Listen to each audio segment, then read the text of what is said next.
कहीं भी बर्दाश्त के काबिल नहीं है और इसकी जितने कड़े शब्दों में हो हम निंदा करते हैं। और जो भी कोई इसका मुजरिम है, जो चले गए, ना उनका कोई हिमायती है, ना कभी किसी ने उनकी हिमायत में फोन किया। और भी कोई अगर आपको इसमें लगते हैं तो उनको भी कड़ी से कड़ी सजा मिलनी चाहिए। आप हमें एक विवाद ऐसा बता दो जो हमने उनके लिए खड़ा करा हो। हम अपने घर आराम से थे। अभी एक भाई खड़े थे, वो कह रहे थे मंदिर में लाइट नहीं है। उनकी बात बहुत अच्छी लगी।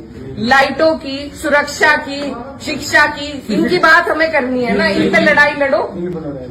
लेकिन सिर्फ धर्म और जात पे बीजेपी को सारी लड़ाई लानी है, क्योंकि उसके अलावा उनके पास कोई चारा नहीं है।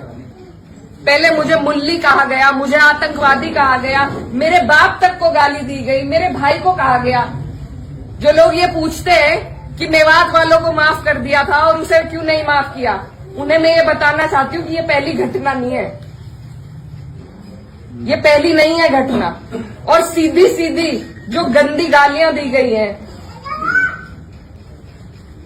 वो सिर्फ मेरे नहीं लगी, मुझे नहीं फर्क पड़ता, ना उस व्यक्ति से पड़ता, ना उसके चरित्र से पड़ता, ना उसकी बोली से पड़ता, लेकिन जो संदेश समाज में जा रहा है। और मुझे खुद कप्तान साहब का फोन आया। आइए जानते हैं कैराना सांसद इकरा हसन ने क्या कुछ बयान दिया है। मतलब उनको आतंकवादी कहा गया, मुल्ली कहा गया और तमाम इस तरीके के बयानबाजी जो लोग करते रहते हैं। तमाम ऐसे नफरती लोग हैं जो उनके ऊपर हमला करने की बाकायदा कोशिश करते रहते हैं, उनके घर पे धरना प्रदर्शन की कोशिश करते रहते हैं और तमाम इस तरीके के गलत बयानबाजी करते रहते हैं।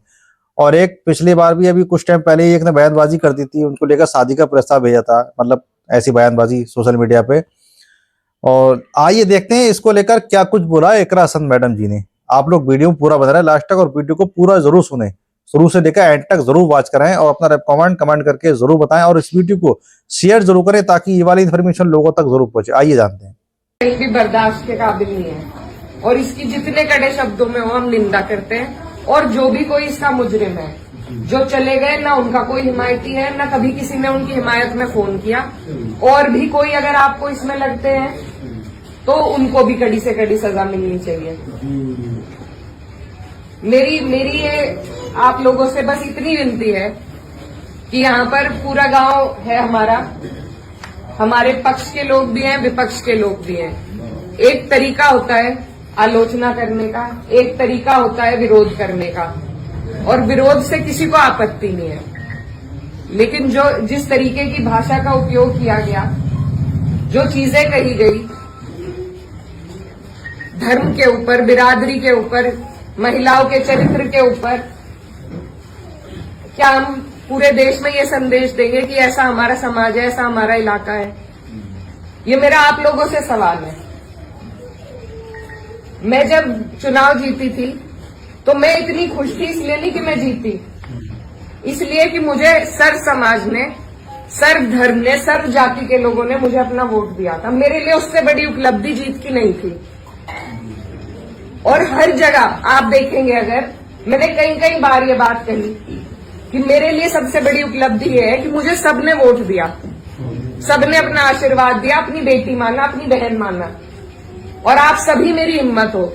आज अगर इस तरीके की बातें हमारे क्षेत्र से उठेंगी तो मुझे बहुत तकलीफ हुई, शर्म आई मुझे कि मेरे अपने, जो मेरे मामा है, नाना है, भाई हैं, आज उनके बीच में ऐसी बात हो रही।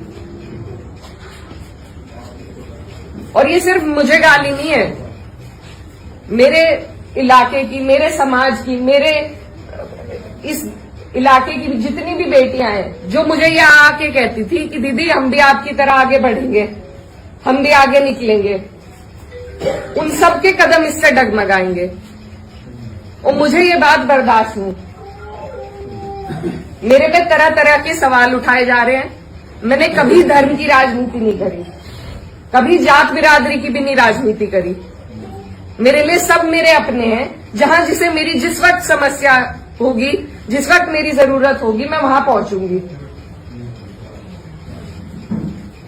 मेरा परिवार बहुत सालों से, लंबे अरसे से राजनीति में है, आप लोगों के आशीर्वाद से। और हमारे वहां पर बाबूजी हुकुम सिंह जी का परिवार और हमारा परिवार लगातार राजनीति में रहा। कभी वो जीते, कभी हम जीते। लेकिन मैं आज उन्हें नमन करते हुए आपको ये बताना चाहती हूँ, कभी ऐसा नहीं हुआ कि किसी ने किसी पर व्यक्तिगत टिप्पणी करी हो, किसी ने किसी को इस तरीके की ओछी बातें कही हो। तो वो एक राजनीति का स्तर था, और आज जो राजनीति का स्तर हम लेके आ रहे हैं, मेरे काम हो सकता है लोगों को पसंद ना हो, बिल्कुल 5 साल बाद मुझे आपके बीच में आना है, मैं किसी आपकी कसौटी पे खरी नहीं उतरी, मैं वोट मांगने की भी हकदार हूं, और आपको देना भी नहीं चाहिए। लेकिन अगर कोई आपके इलाके से कोई लड़की अगर हौसला कर रही है, आगे बढ़ रही है, तो क्या उसे गालियां मिलनी चाहिए? क्या मैं आपके समाज की बेटी नहीं हूं? ऐसी ऐसी बातें रोज देख देख कर कि इन्होंने तो धर्म बदल लिया था, ये तो सब हमारे इतिहास का हिस्सा है। इसका जवाब मैं दे सकती हूँ या कोई और दे सकता है क्या? मुझे किसी ने कहा कि अपने पिता की तरह कभी कभी खनक आती है आवाज में, तो मैं वो बात बदल नहीं सकती। मेरे खून में शामिल है, बिरादरी भी खून में शामिल है। निकाल लो, आप निकाल लो मेरा खून, लेकिन इस तरीके से ना तो मेरे समाज का ना मेरा सर इस तरीके से ना झुकाओ सारी दुनिया के सामने ही। मेरी आप सबसे अपील है हाथ जोड़ के। मैंने कभी नहीं कहा, कभी नहीं करी मैंने धर्म की राजनीति, ना मैं करूंगी। बहुत आसान है अगर मैं सिर्फ मुसलमानों की बात करूं, बहुत आसान है, मुझे कहीं भी नहीं जाना। हिंदू मुस्लिम सब कर रहे हैं, बहुत आसान है, लेकिन मैं करना नहीं चाहती। आप सब मेरे अपने हो और मैं करूंगी भी नहीं। कोई कितना ही धकियाए, ये मेरी कसौटी है, और पूरे 4-5 साल जो भी मेरा टाइम बचा उस पर मैं खरी उतरूंगी। मैं कभी भी इन लोगों से दब के उस रास्ते पे नहीं चलूंगी जहां ये मुझे चलाना चाह रहे हैं। मेरे इलाके ने जो हम सबका सर ऊंचा करा, दिल्ली की मीडिया तक ने इस पर रिपोर्ट बनाई कि वहां से ऐसा उदाहरण पेश हुआ है कैराना से। ये उस उदाहरण को तोड़ने की और सिर्फ अपने लालच की, सिर्फ अपने लालच की राजनीति में जो लोग इस तरीके से समाज को तोड़ रहे हैं, तो वो पहले मेरे पत्थर मारे, मुझे गाली दे, मैं सबसे आगे रहूंगी, लेकिन मैं इस काम से हटूंगी नहीं।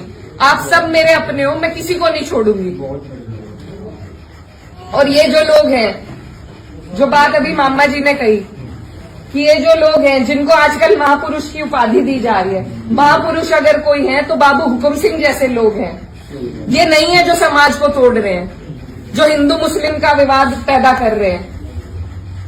हमारा ये गांव, आसपास का जो इलाका है, सबसे पहले अपना पड़ोस होता है, बाकी चीजें बाद में होती हैं। और जब पड़ोस में इस तरह की नफरत भर दी जाएगी, बो दी जाएगी, तो बताइए हम कहां जाएंगे? आज मैं इस गांव में आई, मेरे पे ये भी इल्जाम लगाए गए कि 10 दिन से आई नहीं। पुलिस का हाल देखो यहाँ पर, रात से प्रशासन का मेरे पे फोन है, आप क्यों जा रही हो वहां? क्यों ना जाऊं मैं? मेरा इलाका नहीं है ये, कौन रोक देगा मुझे?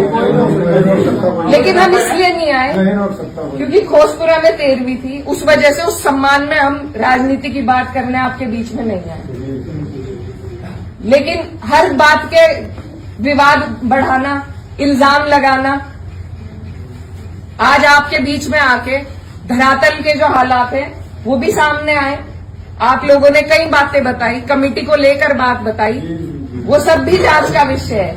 लेकिन फिलहाल जिस पे उंगली उठाई कि इस बच्चे ने ये करा, क्या वो बच्चा जेल नहीं गया? उसके गार्जियन भी गए। अगर मैंने हिमायत करी, आप मेरे 10 जूते उठा के मारो। उसी दिन वो लोग जेल गए, उनके गार्जियन जेल गए। और अगर और भी कोई होता, कोई भी हो, मुस्लिम हो, मेरे परिवार का हो, मेरा सगा हो, कोई ऐसी हरकत करेगा तो उसे सजा मिलनी चाहिए, और कड़ी से कड़ी सजा मिलनी चाहिए। ये प्रशासन आपके बीच में है, आप इनसे पूछ सकते हो। अगर मैंने हिमायत में किसी से भी फोन करा हो कि नहीं उन्हें छोड़ दो, वो मुसलमान है, लेकिन मुझे इतना अफसोस हुआ कि इस तरीके से यहाँ पर एक विवाद फैलाया गया, और उन लोगों को बढ़ोतरी हमारे ही लोग दे रहे हैं। ये राजनीति का तरीका नहीं है। आप आलोचना करो, आप मेरे काम की निंदा करो, लेकिन एक तरीका है हमें राजनीति का स्तर घटाना नहीं है, बढ़ाना है।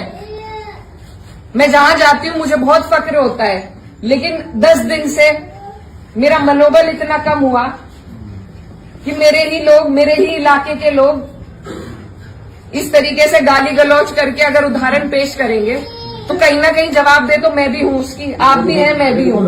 ये समाज को तोड़ रहे हैं, आपको और हमें इन्हें। मेरी आपसे विनती है, मेरी गलती जहां हो, मैं आपके बीच में आई हूं पूछने के लिए। आप मुझे बताओ मेरी क्या गलती है, मेरा क्या रोल था मंदिर के काम में? आप पे कोई आरोप नहीं है, आपकी कोई इसमें गलती कुछ भी नहीं है, आपको कोई आरोप है। कोई आदमी देखो खड़ा है मुझे मैं एक बात बोलता हूँ, ये जो लोग गाड़ी देने वाले हैं वो जो है वो वीडियो कटिंग है, वो मेरे गांव का वीडियो नहीं है, वो लोग मेरे गांव के बिल्कुल नहीं है। विरोध राजनीतिक रूप से आपको कोई भी विरोध करेगा गाँव में करेंगे, पर मेरे गांव के लड़के थे, गिरा खेड़ी के लड़के हैं, 16-17 लड़के हैं। और इस समाज की तो ये परंपरा है, इस समाज की तो ऐतिहासिक ये परंपरा रही कि पंचायतों में बैठ के हम सारे फैसले कर लेते हैं। बिल्कुल जी। तो अगर मेरी कहीं गलती है, मेरे काम में कोई कमी है, आप मेरे बड़े हो, आप मुझे बता सकते हो, मैं सुनूंगी, अपना सुधार भी करूंगी। आप मेरे से लड़ भी सकते हो, बिल्कुल जी। लेकिन हम और जो मेरी बहन बेटियां हैं इस इलाके की, उन्हें क्या कह रहे कि जो जिसे सांसद बना दिया उसे ही गाली मिल रही, तो और मेरी बहन बेटी कैसे सुरक्षित रहेगी? बहुत गलत। और अभी मामा जी ने एक और बात बताई कि किसी ने कोई टिप्पणी करी किसी और महिला पर, उनकी विचारधारा अलग हो सकती है, वो बीजेपी से हो सकते हैं, लेकिन उन्हें जो भी बातें वो कह रहे हैं सबको सब कहने का अधिकार है। उस व्यक्ति से मुझे कोई, वो तो मेरा है ही नहीं। वो जिस मानसिकता से ये कर रहा है, 1-1.5 साल हो गया जो हार पचाई जा रही है उनसे, नहीं पची, लेकिन ये 3-4 साल तो पचानी पड़ेगी। उसके बाद परीक्षा में मैं भी हूं और वो भी आएंगे।